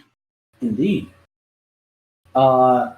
But yeah, I hadn't seen that movie in a number of years. I actually owned a physical copy of it when I was a kid, but at some point in a move or something, it got lost, and I found myself craving certain things from like the mid 2000s that I watched a lot when I was a kid. And so I've been going back and buying them on Amazon for like Amazon sellers that are basically Goodwills in Florida. So I got this the other day and popped it in, and man, was it fun. I forgot how much I enjoyed this movie because like 60% of it is just a cool, chill time in the Pokemon world, exploring this town and the lore of it, and how it's very much based in that Sinnoh lore of like the Pokemon that represent space and time, and how Darkrai is this weird dream eater that nobody really knows anything about, but everybody's scared of, and supposedly he lives in the town park, but you never see him, and he's got this past with like this long line of very blandly attractive blonde ladies, and it's interesting. I enjoy it a whole lot. The third act, though, whoo boy, that is one of the most boring third acts I've ever seen in my life. It is, and I realized why I watched this movie so much when I was a kid is because the first and second act are pretty fun, pretty interesting, like just really good, wholesome Pokemon stuff. And then the third act is Ash and the gang trying to climb up a tower to make a thing happen so that the legendaries will stop fighting. And it's literally just that for 30 minutes. So I think as a kid, I probably sat down and actually watched the first half of this movie. And then when you start getting towards the third half, I probably just broke out my toys and started playing with it on in the background for a long time. I can see that. But yeah, I definitely recommend it for the first two acts because there's just some really good sequences of like learning about the lore of this town, which I think has a really interesting design. Reminds me a lot of the town in Kiki's Delivery Service, oddly enough. And just seeing Pokemon run around and play in it, because there's this great sequence when they first go to that garden that Darkrai is known for being in, and they let out all their Pokemon, and it's just a sequence of like 5 minutes of them running around and playing. It's really cool. And then I watched the first 5 episodes of Dragon Prince Season 2 on Netflix. Have you gotten a chance to get around to that yet? Nope. Okay, well, I will not say spoilers because we may potentially be doing that in the future of the podcast. Who knows? But I liked it quite a bit. There's some really cool character development stuff going on. Some stuff I thought they might drag out until midway through this season. They did right in the first episode, which I was really proud of and surprised by. And yeah, it's pretty neat. It's very much coming into its own. And I won't say the animation has improved, but I think they've gotten better at dealing with their limitations. And by that, I mean there's a lot of speed lines. But yeah, it was pretty good, and I liked it, and that's everything I watched this week. So, Chris, what have you been reading?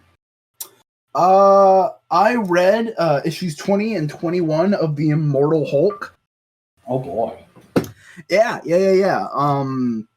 Essentially, Devil Hulk comes out and goes like, tells Betty, "Don't fucking hurt the big guy again." Talking about Kid Hulk, who's been the general main Hulk we've seen throughout most of the years. The me Hulk, me smash. Betty's there, and like it sets up a lot of things because the evil general that's been following the Hulk this go round captures the Abomination, which now the Abomination isn't a person, it's more of like a meat suit that a person gets possessed by, and he touches it and it's implied that he's getting possessed by it. There's also a cool moment where you see like a future vision, a vision of the future, and you see the Hulk, but he is emaciated, just skin and bones, standing in the rock in the middle of a void, talking to this light, Also on the rock is Mr. Immortal from the Great Lakes Avengers, because they're the only two immortal beings left. Wow. And it was like, oh, that's an interesting thing. It's also cool shout out to Mr. Immortal. That was pretty good. And I also read Usagi Yojimbo issue 1. I keep trying to keep up with it, so I just decided to put something Usagi Yojimbo in my playlist, and whenever it pops up, I read an issue of Yojimbo. Nice. It just sets up a lot of like his character, showing how he was trained, why he believes in the things he does, all that kind of jazz. It was really good. But that's about it for what I've read. All right. Well, I went and read the next book in the Hollows series, of course. This is book 8, Black Magic Sanction. And, oh man, does it pop off in this one. Because the other books are kind of like have this structure to them of open with just reestablishing where the characters are all at in the world and kind of what the plot of this one is going to be. And then there's a very action-heavy middle half, and then kind of a brief calm down period, and then a proper third act. This book is just nonstop shit is going on. Our characters are on the run, shit is happening to them, we've got to get out. It's very much like Harry Potter and the Deathly Hallows in that way, except we're still pretty far off from the end of the series. Because what has happened at this point in the series is our main character has kind of gotten into some hot water because she's been kind of getting more into contact and surviving the demon community than any witch in this world has before. And it's also part of the lore in this world that witches aren't magical offshoots of humans. They are the stunted spawn of demons that became human-like over the course of evolution, because way back in the day when elves and demons were the only two races that existed, elves did a thing to fuck with demon genetics to kind of end the like entire history up to that point war between elves and demons, and that created witches. And ever since then, elves and witches have just been perpetuating this lie, this big cover-up that they're a magical offshoot of humans, rather than the actual truth. Because if humans and all the other magical races knew that, witches would probably be like fucking genocided. Witches would be treated like witches were here. Yeah. So her dealing with demons so much got her shunned by the witch community, and she's been looking for a way since the beginning of the last book, because that's when it happened. She's been looking for a way to get the shunning undone. And this book, we find out that the people who got her shunned, the Coven of Moral and Ethical Standards. I love that that's a thing that exists. They did it as a way of deterring her from interacting with demons, like straighten your act up or shit's going to get worse from you from here on out. And shunning is kind of genuinely considered the worst thing that can, generally I should say, it's generally considered the worst thing that can happen to a witch in this world.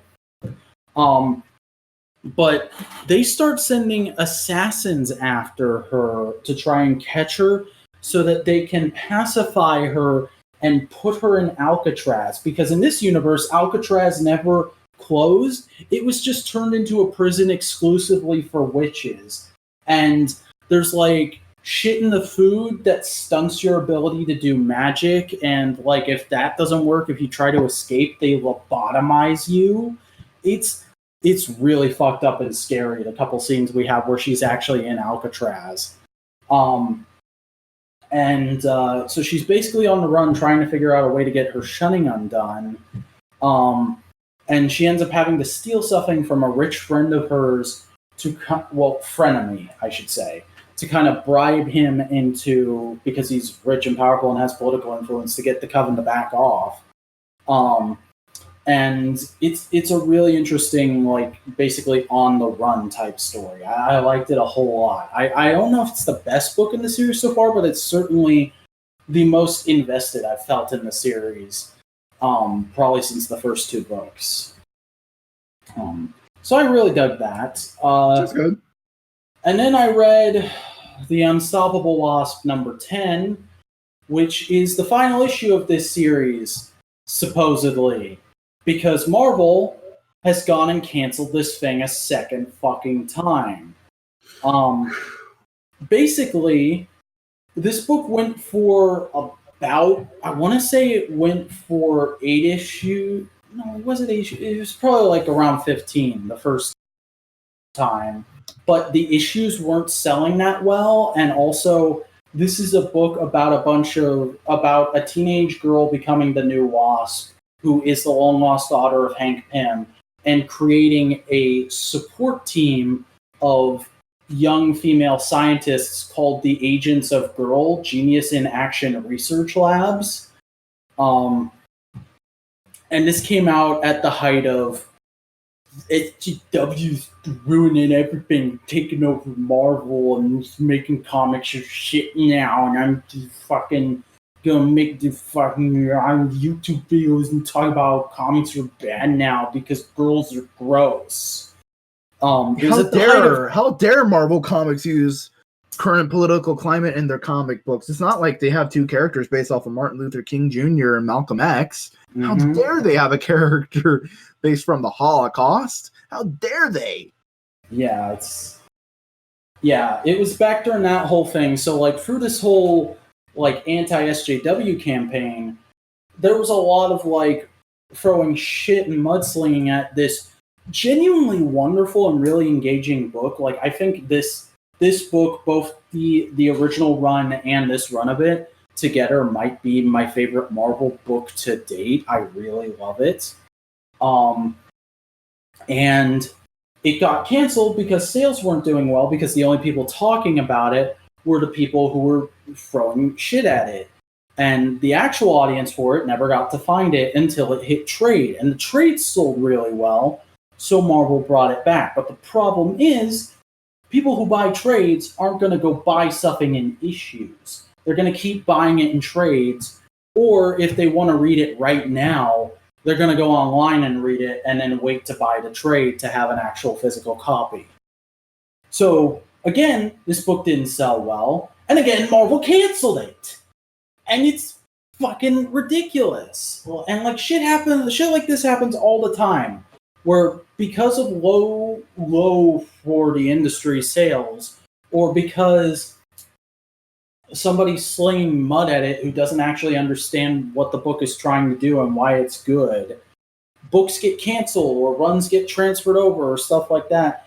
And reading this final issue, which I really don't want to say anything bad about this book or this writer, because I really like it. I've met the writer in person. He's a lovely man, and it's a genuinely great book. But this last issue felt so slapped together and rushed. And like, there's a sequence, like it opens finishing out the fight that's been going on for the last couple issues, and then the whole back half of the book is just wrapping shit up as fast as we can and throwing everything at the board that felt like it was supposed to take place over the next 12 issues.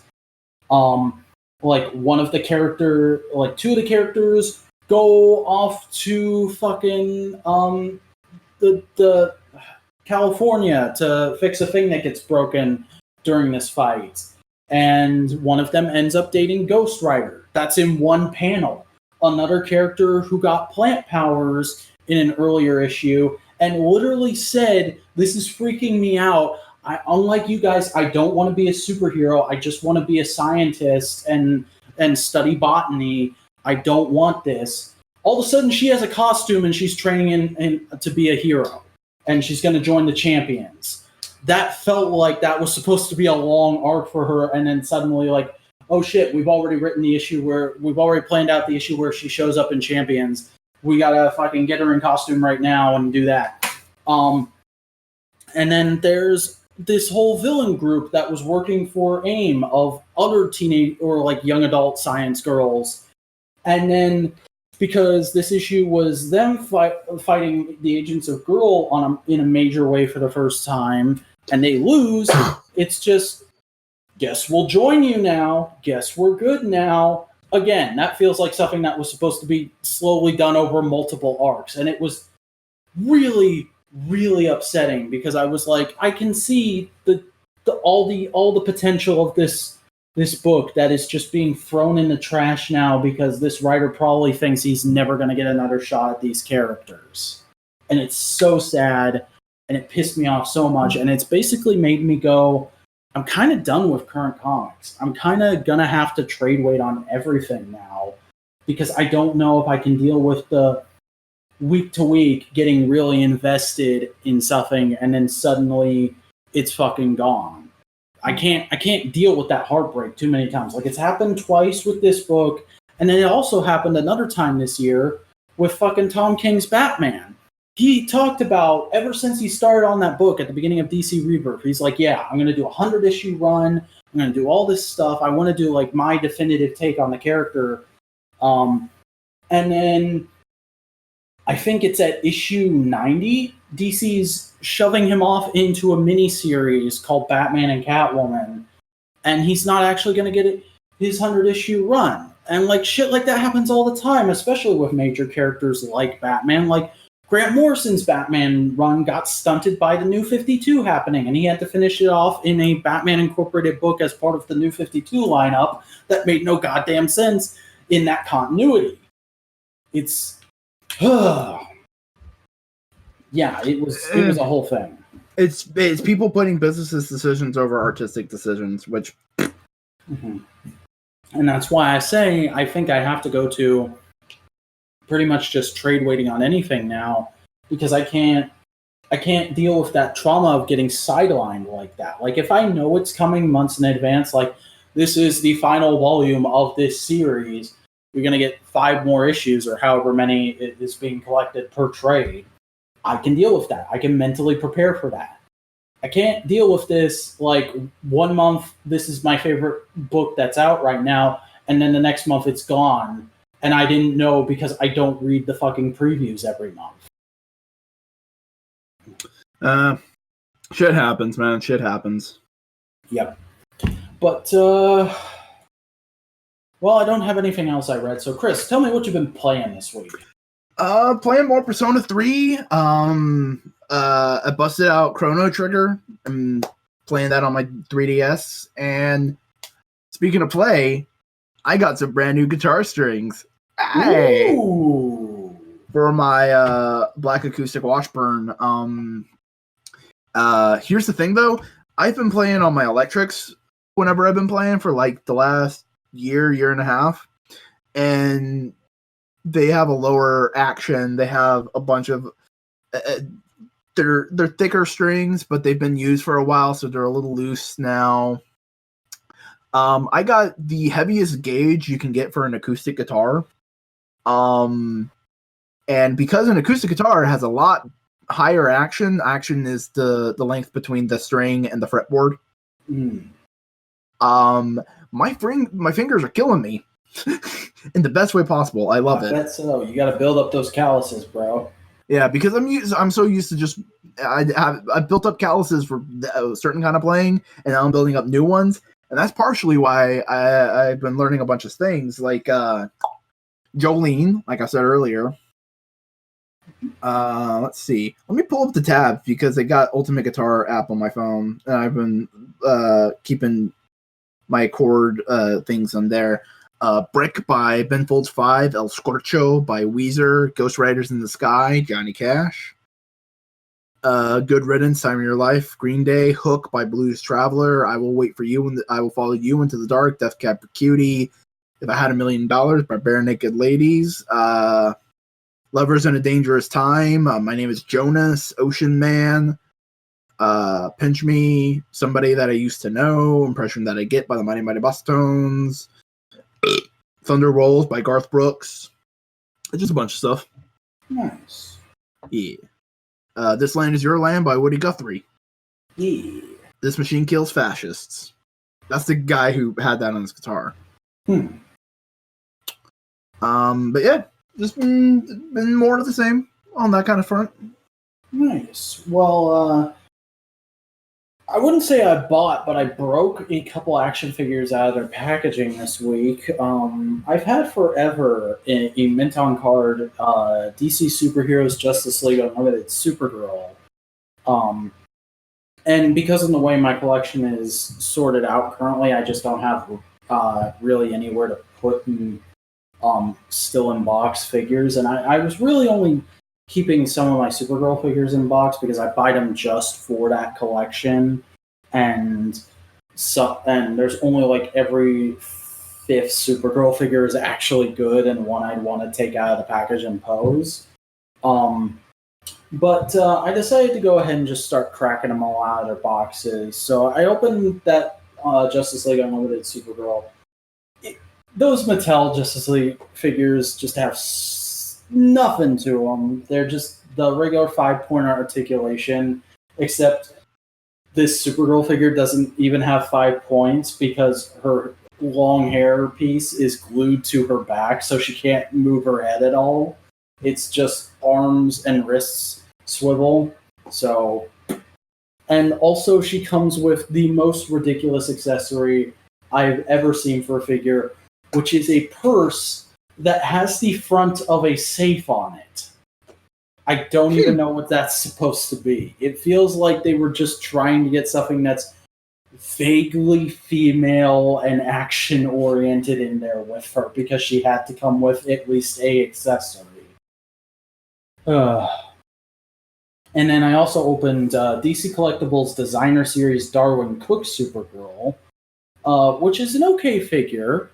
But it has the worst head sculpt I've ever seen. Literally looks nothing like a Darwin Cook drawing and instead just looks like a generic 50s housewife sitcom character. It also comes with, though, a Crypto the Superdog and a Streaky, fully articulated and just really cool little figures. And that's part of the reason I wanted it originally, because I had planned to buy one to take out of the package for those figures and then buy one to keep mint on card, but I just never got around to getting one to take out of the package. So now that I've done it, I have Crypto and Streaky, and they're out there on my display, and boy, do they look like some good old pupper and kitty cat fun times. I like them a lot. Dopey dope. Rope a dope. And then finally...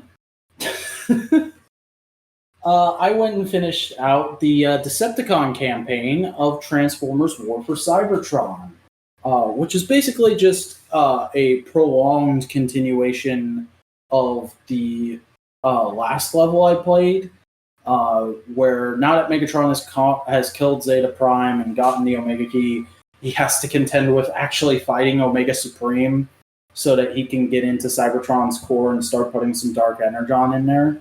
So it's Dark Energon. Dark Energon. Dark Energon. But it's a level where Dark Energon. God damn it. Dark Energon. Are you done now?